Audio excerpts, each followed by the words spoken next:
काय आरोप त्यांनी केले, त्यांनी त्यांच्या आरोपापाठीमागची काय भूमिका मला माहीत नाही आहे. यासोबतच असा बंजारा समाज आक्रमक झालेला आहे काल परवा आणि आज सुद्धा आता कन्नडमध्ये आंदोलन. नाही, आता मला वाटतं काहीतरी काही आंदोलनं होतात आणि त्या समाजाचे ते अधिकार आहेत ना. कधीच मी असं म्हटलं नाही की ते कोणी चुकीचं करतं आहे.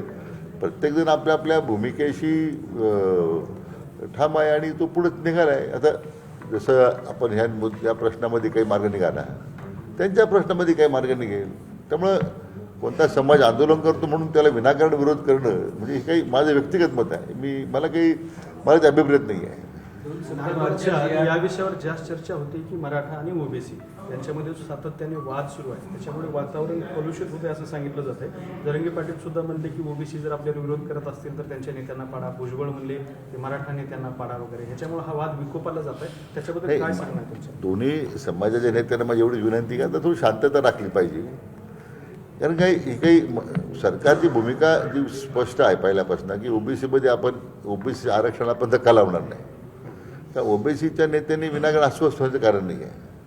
आणि आता आपण जो निर्णय माननीय जरंगे पाटलांच्या आंदोलनानंतर सरकारने एक पाऊल पुढे टाकलेलं आहे, तर मला वाटतं माझी त्यांना विनंती आहे की थोडं संयमानच पुढे गेलं पाहिजे. संयमानं काही आपण त्या संदर्भात भाष्य केलं पाहिजे, ज्यामुळे कटुता टाळता येईल आपल्याला. मराठा आणि कुणबी ह्या दोन्ही जाती वेगवेगळ्या आहेत आणि कुणी जात बदलू शकत नाहीये. त्यामुळे पुढच्या काळात मराठा म्हणूनच आंदोलन करावे लागतील आणि या 2 सप्टेंबरच्या GR मराठ्यांना ज्यांची नोंद नाही त्यांना कुणबी प्रमाणपत्र मिळणार नाही असं गोलमेज परिषदेमध्ये म्हटलं गेलं. मला तेच सांगायचं आपल्याला की गोलमेज परिषद ही काय अधिकृत अशी काही संस्था नाही की त्यांनी काय फार अभ्यास केला असेल मला माहीत नाही. म्हणजे त्याचा आधार राखून सांगतो मी.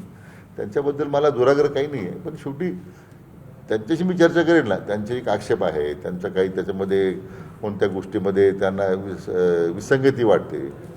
मला वाटतं हा प्रश्न शेवटी चर्चेतूनच त्यातून त्यांचा मला असेल गैरसमज दूर करता येईल किंवा त्यांच्या काही सूचना असतील चांगल्या ते मला स्वीकारता येतील.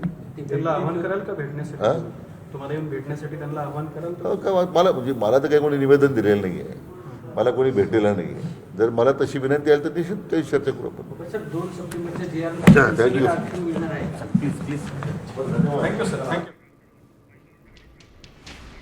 आता isakal.com आहे देशातील नंबर 1 ची मराठी न्यूज वेबसाईट.